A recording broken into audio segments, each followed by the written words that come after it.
Call this Planning and Development Committee meeting to order at 9:05, I think it is, 9:05. Sorry for being a little late, technical difficulties. Anyways, approval of the agenda. Anybody, any late items to, all good?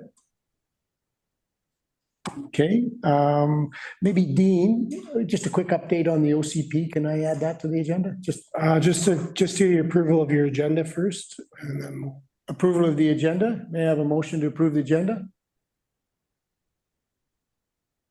John? I got my hand up. Oh, Deb, I can see you. Okay, thank you, Deb. Thank you, John. Okay. Oh, there, sorry. Okay, all those in favor? Thank you. Adoption of the minutes. Recommended that the minutes of the planning meeting held on October 15th be adopted. Can I have a mover? John, seconder Deb? All those in favor? Carried. Thank you. Okay, moving on to new business. I thought what we do is maybe Barb's got a dental appointment. She sent a communication letter to the Planning and Development Committee's meeting. So we'll go ahead. We'd like to swap that around and we'll do 113 wet up first and do 425 second. So if that's okay, I guess Nicole, you can take this away. All right. Sure. Thank you. We'll just pull up the slides. Yeah.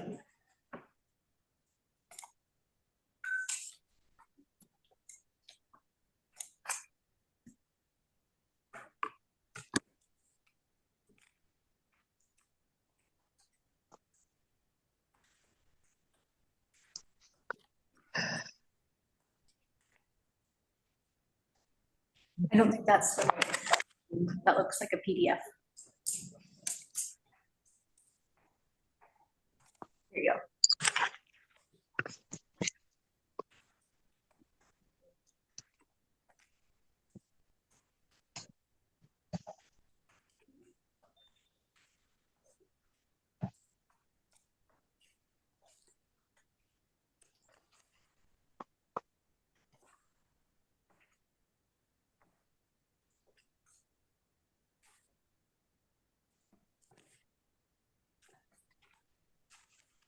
Can get started. I guess behaving.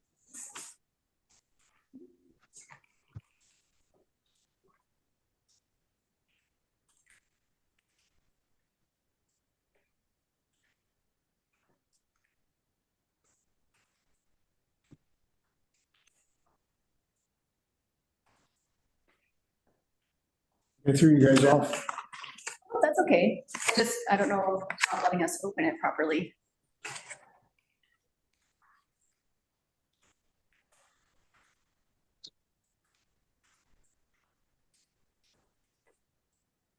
I'm going to try the PDF then. It might not have the proper graphics, but that's okay.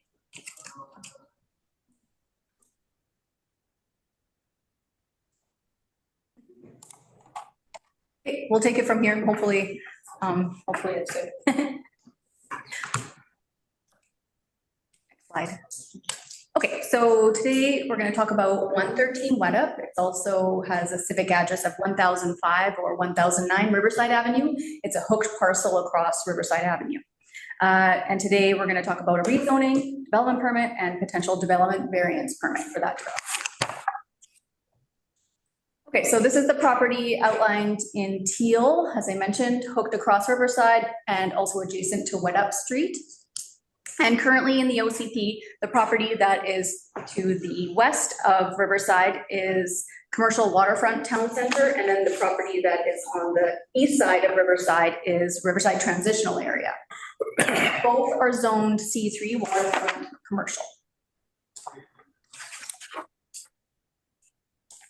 I know this is small to see, but the proposal would be to rezone the property from C3 waterfront commercial to MUR2 seasonal accommodation.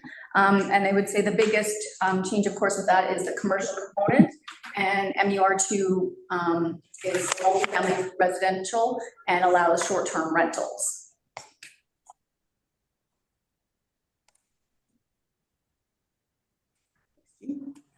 Okay, so this is a shot of the site plan, and the development permit is for 36 townhomes, a marina office, and then visitor and boat or trailer parking.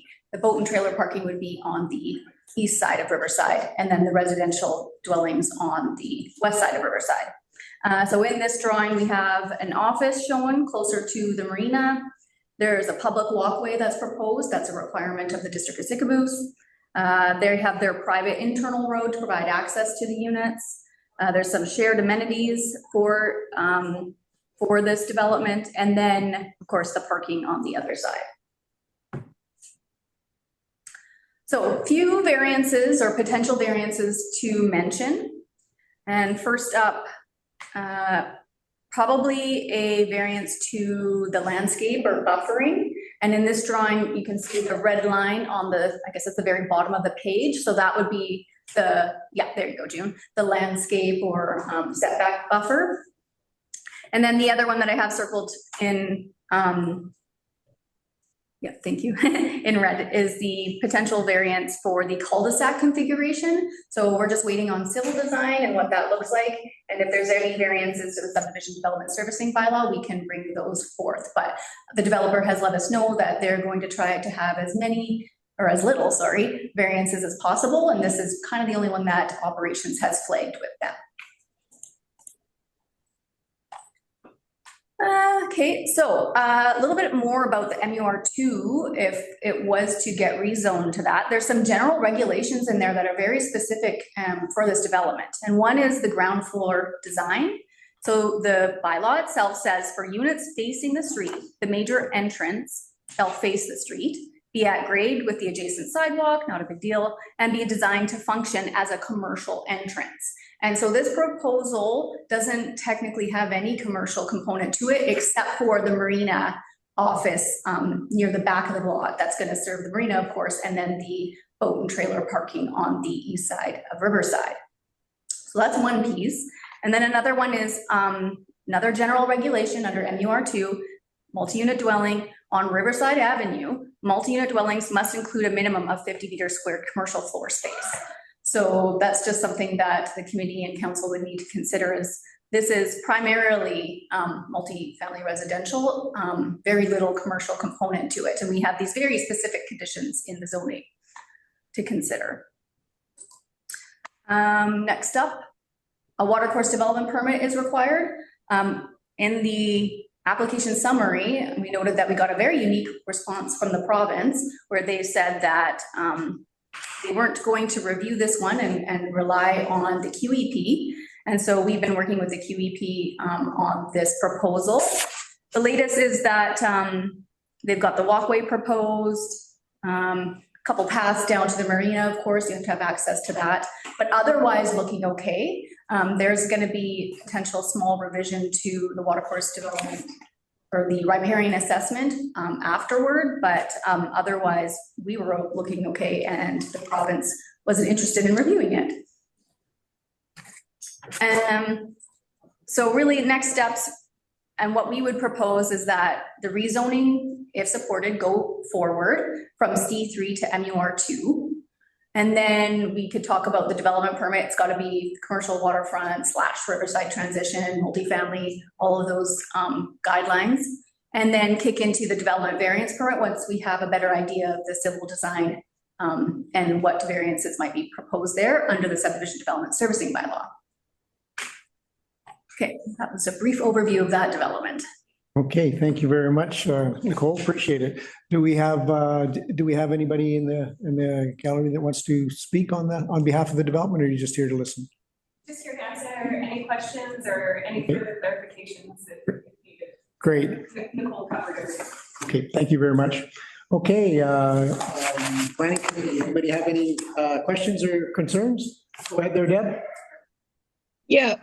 So just on the landscape buffering variances, Nicole had pointed out that it was on, I guess, that south side of the property where it's adjacent to the other property. I apologize, but I'm working off my phone. And so it's kind of small. And I'm just wondering about landscape landscape buffering on Riverside Avenue. We've just, like I'm not opposed to the east side being storage and such, but it's just Riverside, it in terms of what we'd originally envisioned with the official community plan, there was supposed to be more of this idea of a buffer along the road so that you're not walking down the road and just seeing, like storage and boats and vehicles and whatever and nothing else. So this idea of having some kind of a visual buffer along Riverside Avenue.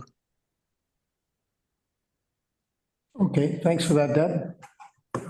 Nicole, do you have any comments on that? Through the chair, no, I don't, but I just want to, for clarification, we're talking if you are walking down Riverside and you look over at the parking lot, you are talking like some type of fence or something that's blocking that. Yeah, those a vegetation, whatever, something that just softens that visual look of, we've just got a lot of just parking lot looking stuff on Riverside, which is kind of unfortunate. Go ahead there, Dean. Just a comment. So the buffering variance that they're seeking isn't related to the landscaping along the Riverside frontage. They're proposing to put the landscaping and the trees within that area. It's the piece between them and the boat storage to the south of them that's the variance proposed. So the buffering along Riverside is proposed to be installed.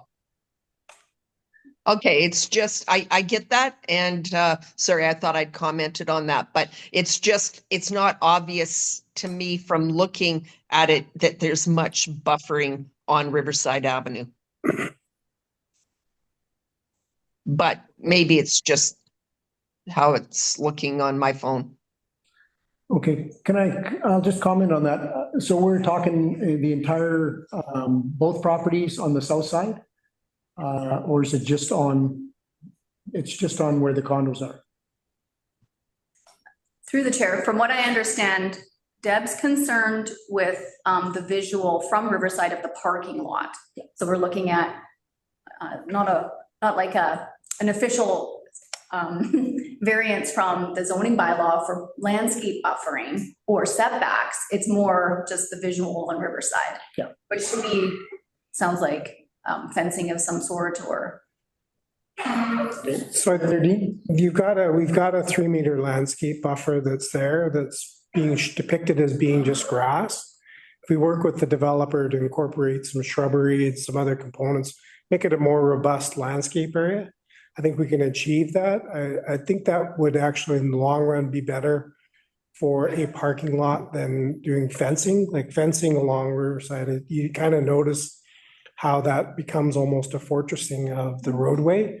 And kind of, although it blocks the view of the parking, it becomes a wall of fences. It would be nice to have something more alive and having the landscaping be more robust. And we can certainly work with the developer to incorporate into the landscape buffer some more shrubbery along with the tree that would help give that buffering, but not have a solid barrier right up against the sidewalk or up against the roadway.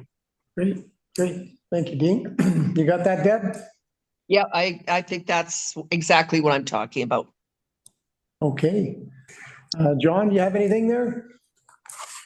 No, I would tend to agree with Deb and everybody. If it was something more like Mare Landing has, where you have like a just landscape really nice with some shrubs and whatnot that breaks it up, would look great. Other than that, I don't really have too many concerns at all. Okay, thank you, John. Yeah, no, I just comment on it. It's really nice to see something happening with that property. It's unfortunate, that we lost a little bit of history there, but anyways, we'll get to that at the end here. But I just want to say I really like to see something happen with this property. It's been sitting for quite a long time since the houseboat operation left, and they've been operating, struggling with a marina, just a marine, a foreshore marina. And it's nice to see a little bit of development. And if they do the landscaping right, I think it'll be a nice development. And I like the, like the buildings and everything that you put forth. That's good. All right, staff, everybody else good? Okay. Go ahead, Nicole. clarification going forward. So it sounds like if this proposal went forward to council with not, like, no great changes to it, then we could probably do that. Would you like to pass? Yeah, well, I was gonna mention something about that because our reports have kind of changed. We used to have an action report, which, you know, we would make a recommendation to council to move this forward. But we don't have those action reports anymore. So I was just a little unsure what you're asking. I mean, I think all three of us here, and I did talk to Ian last night. He's in Indonesia and he supports it 100%. So I just wanted to know, you know, when we do the action reports, if we could mention your recommendation, staff's recommendation, and also you're asking for the planning committee to recommend to move it forward. Just for clarification, so staff don't provide a recommendation to the committee provides a recommendation to council. Yeah. So it's up to the committee. So what you've described, we can certainly help craft a resolution for that. So I believe your resolution would be that the Planning and Development Committee supports the subject applications as presented. Yeah. The comment being a more robust landscape plan for the riverfront roadway frontage be incorporated into the plan, and they support it going forward to council. Yep, that sounds good. Deb and John, can I have a mover? Deb, seconder, John, all those in favor? Carried. Thank you. We'll move that forward to council. Or just for the committee's purposes, we don't provide a recommendation to a committee. We provide the recommendation to council, and this committee provides a recommendation. So we'll certainly express the application, but it's kind of to leave it more in you as a committee's evaluation of it, more so than staff's recommendation on it. So we're looking for this committee's recommendations. So we're not trying to, it gives the appearance that we're trying to skew how the committee feels about an application by providing our recommendation early. So we're allowing you to just evaluate it on its merits and make your recommendation to council based on the merits of the application presented to you. Okay. All right. Just all I'm saying is it has changed. We used to have our action reports were pretty standard, and they would just roll into a council report, council action, and now we don't have the explanation of the. So it's just, I get it. Yeah, it's just more in line with the terms of reference for the committee. Okay. All right, thank you. Now we have in the gallery, we have Barb. Barb is on the heritage.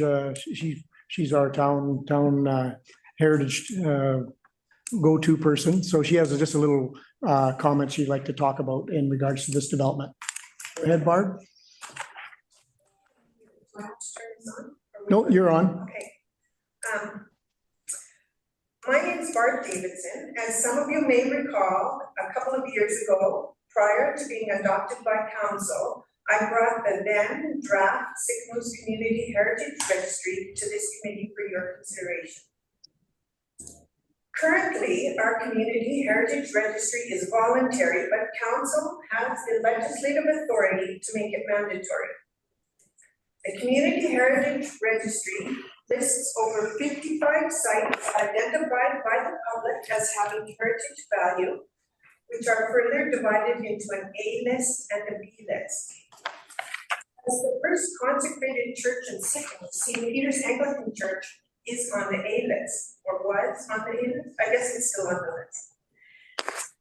The Community Heritage Registry also lists possible incentive programs to encourage property owners to request inclusion on the registry. As well, it recommends that heritage become a strategic priority, complete with policies adopted into the OCP. Had the district moved forward with developing the recommendations outlined in the registry, it may have given staff the tools necessary to preserve the church by requiring that it be creatively repurposed, for example, as the strata office or as an indoor amenity space. Instead, the proposal before you reminds me of the lyrics in the Joni Mitchell song, where they paved paradise and put up a parking lot. This is an opportunity for the district to learn from the loss of this piece of our community's history. It is critical to strengthen heritage policies before other heritage resources are subjected to the same fate. Please don't wait too long. I would also say that as a registered landscape architect, I look forward to seeing the landscape plan and would hope that the landscape buffers are not gravel verges as are on other properties along Riverside. Thank you for this opportunity to speak to you. Thank you, Barb. I really appreciate it. Committee, does Deb or John, do you have any comments? Okay. Oh, go ahead, John. Well, I would really tend to agree. I'd like to see that application or the paperwork she was talking about, but I do tend to agree that we can't lose all of our heritage buildings because the town's been around for a long time, and it would be nice to have some of it repurposed instead of being demolished. I think there was a big community.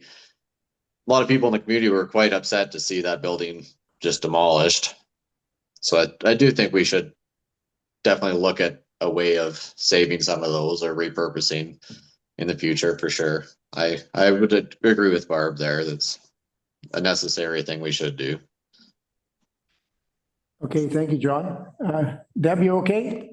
Yeah, no, I agree. It's unfortunate that the demolition went ahead without any real discussion about it, but and Barb's right. We just need to learn from that and watch out for those sorts of opportunities going forward.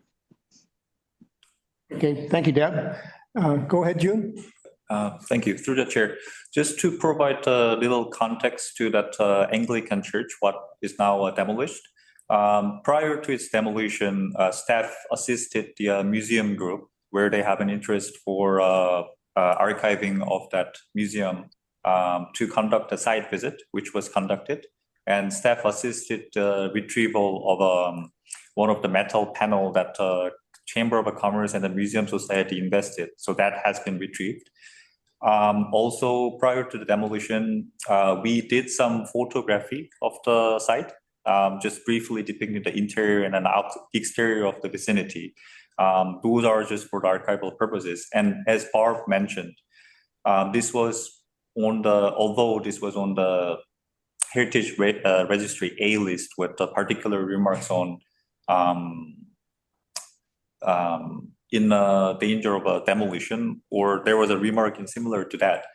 But historically, just to give a little context, in mid or early 2000, his church received some degree of modifications. So it lost its sense of originality because it was being converted to the Airbnb. And in that regards, when staff went to the site just to see if there will be any harvestable materials to keep the original windows or any decorative materials, those appears to be heavily damaged, or they were no longer retaining its originality. And thus, staff kind of concluded that there may not be much artifact or the aspect that could be harvested from that church. And also that the photography, some of the visuals indicates that the church may not have been in a condition for harvesting or relocating it to the somewhere more apt destination. Therefore, we didn't, I would say we didn't further table that or halt the consideration of development moving forward. And I believe, although it's completely voluntary, Jessica, if you can confirm, is it still the plan for the developer to provide a miniature model of some sort at vicinity? Yeah, we hadn't touched on that yet, but when you look at in that landscape buffer we were talking about along Riverside Ave there, so we documented the form and character of that original church, and the idea is that it'll be replicated within that landscape buffer. So we worked with the developer and client to see, what ways that we could repurpose the church, if there's any way that we could save it or salvage it, but it was very damaged and not able to repurpose it. And like you said, there wasn't a lot of original materials that can be harvested. So this was kind of our best concept to be able to pay homage to the existing church there, is to, you know, take those original form and characters and those defining features of the church and replicate it on the site in a new form. Okay, thank you. Go ahead, Barb. It occurs to me that perhaps in the process, a heritage assessment should have been required, because it's just hearsay, really, if it's structurally sound or not. So maybe something like that should have been considered. And a thought occurs to me, maybe the name of this development could be St. Peter's, and that also will pay homage to the church. Interesting. Yeah, thank you. Thank you, Barb. Okay, June, you finished then? Yeah, thanks for that, information. Much appreciated. That was a tough one when you, I know the previous owner of the property, at times, tried to figure out what to do with the church and see if he could move it. He had some costs on moving it and stuff like that. And it was it just didn't pan out for him. And then he ended up selling the property and it kind of got, it didn't get lost, but it got torn down and fairly quickly. And some people were a little shocked in the community. So a lesson learned. And I think maybe we should revisit this committee meetings and just talk about heritage and bring it back and see, because I know we're going through the OCP again. And there's still probably a little time to tweak the OCP. So maybe we could add that to an agenda item in the near future. Eddie? Just the OCP review that's being conducted right now is very specific around the housing and the legislation. So there wouldn't be an ability to amend it, the application or the process that's happening now. But the committee could certainly recommend to council to review this in the future if they would like. It would have to be a bit of a separate review anyways, because there's quite a few components, as was noted, that would need to be incorporated into a heritage program for the community. And that certainly could be come from the committee or come back to the committee at some point in the future. Okay. I would like to request staff to provide a summary memo of what components that would be for discussion at a future PDC. Yeah, I'd make that recommendation. Deb or John, are you, any of you in favor of that? Deb? Okay, John? Yep. Yeah, I think we're all looking for a little bit of direction and review of this. And if you guys could do that, that would be wonderful. Do you want to vote on your motion? Yeah. I make the motion. Deb will second it. All those in favor? Thank you. Carried. All right. Thank you very much. Just for the committee and for the audience. So staff will prepare a summary memo in the new year and bring it back to a PDC meeting in the new year. Okay. Thanks, team. Perfect. All right. All right, moving right along. New business, item B, which is 425 Main Street. Who's going to take this one? Nicole, thank you. Thank you, through the chair. We just going to pull up the application summary here. And do you mind zooming in?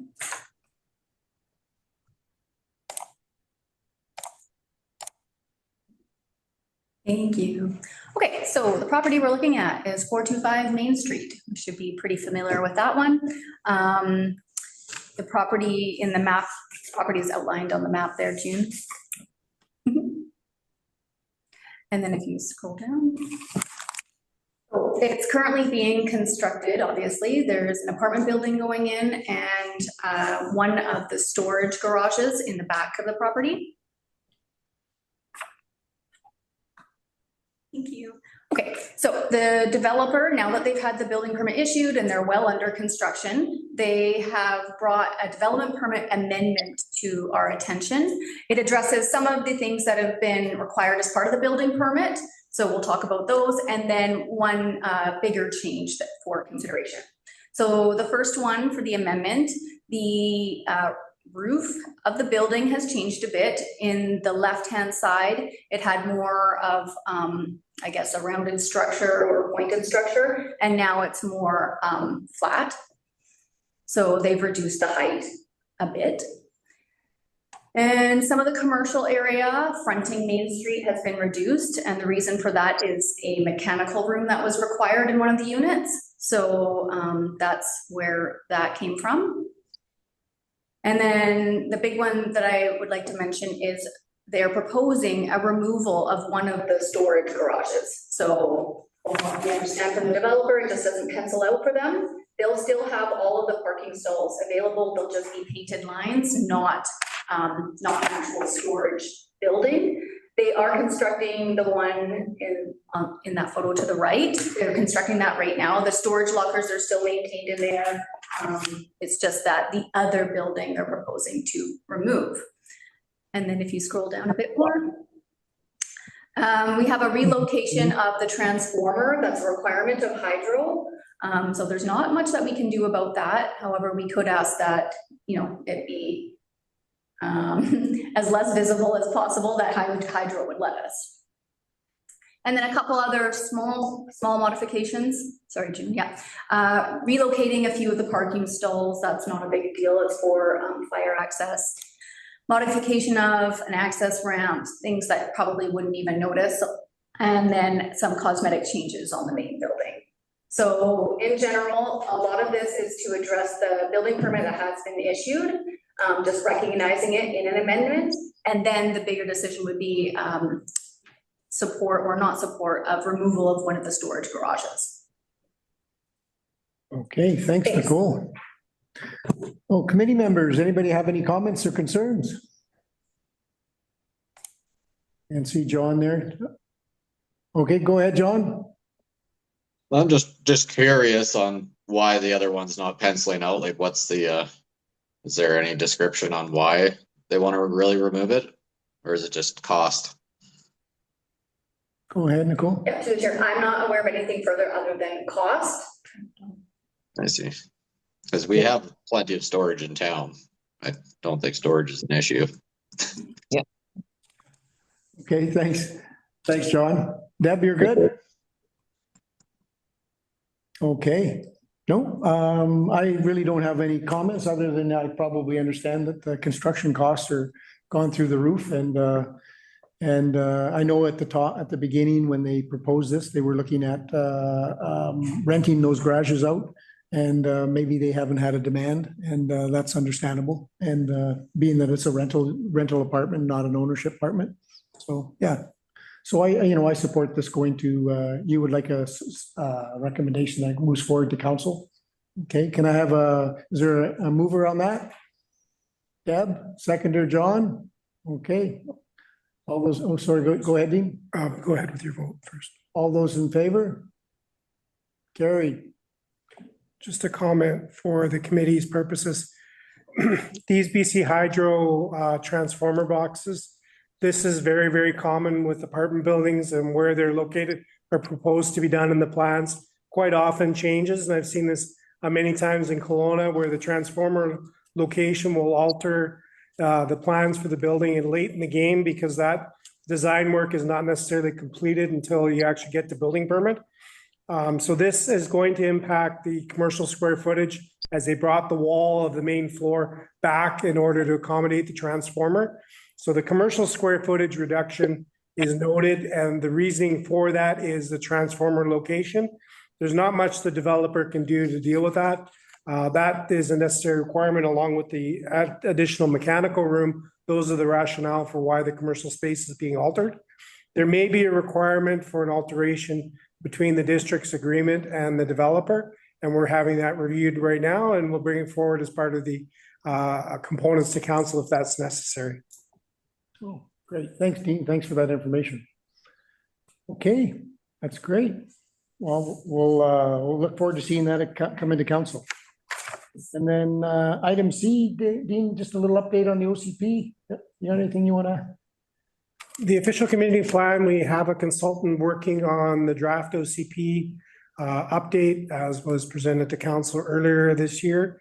We're waiting for that consultant to provide us that draft copy, and once we receive it, we'll review it and bring it forward to a PDC meeting. We had hoped that we would have already had it.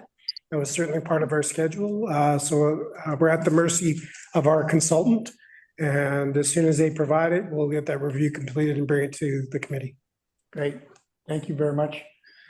Okay, well, I guess that brings us to public input. Anybody have anything they want to bring up to the planning committee? Have nobody online? Just Deb and John? I have kind of a general comment. Richard, you go ahead. I think sometimes it's hard to see with the, like, for the first plan, one by that. Yeah, I think those are really great, the visuals, the visuals, but I guess those don't exist yet for whatever, that's actually, I guess.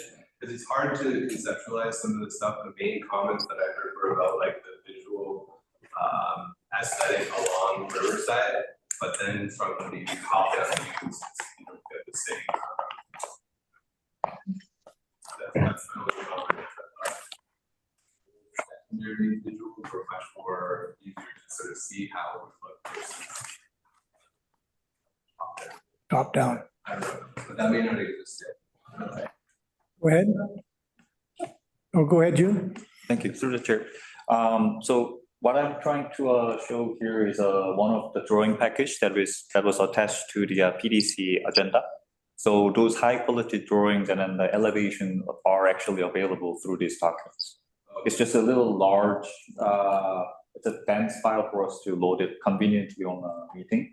But when you take a peek at one of the two last pages, there are elevations and then the section drawings showing more detailed programs.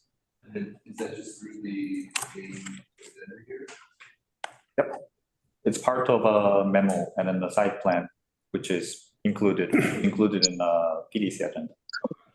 So these are the drawings that you may reference to.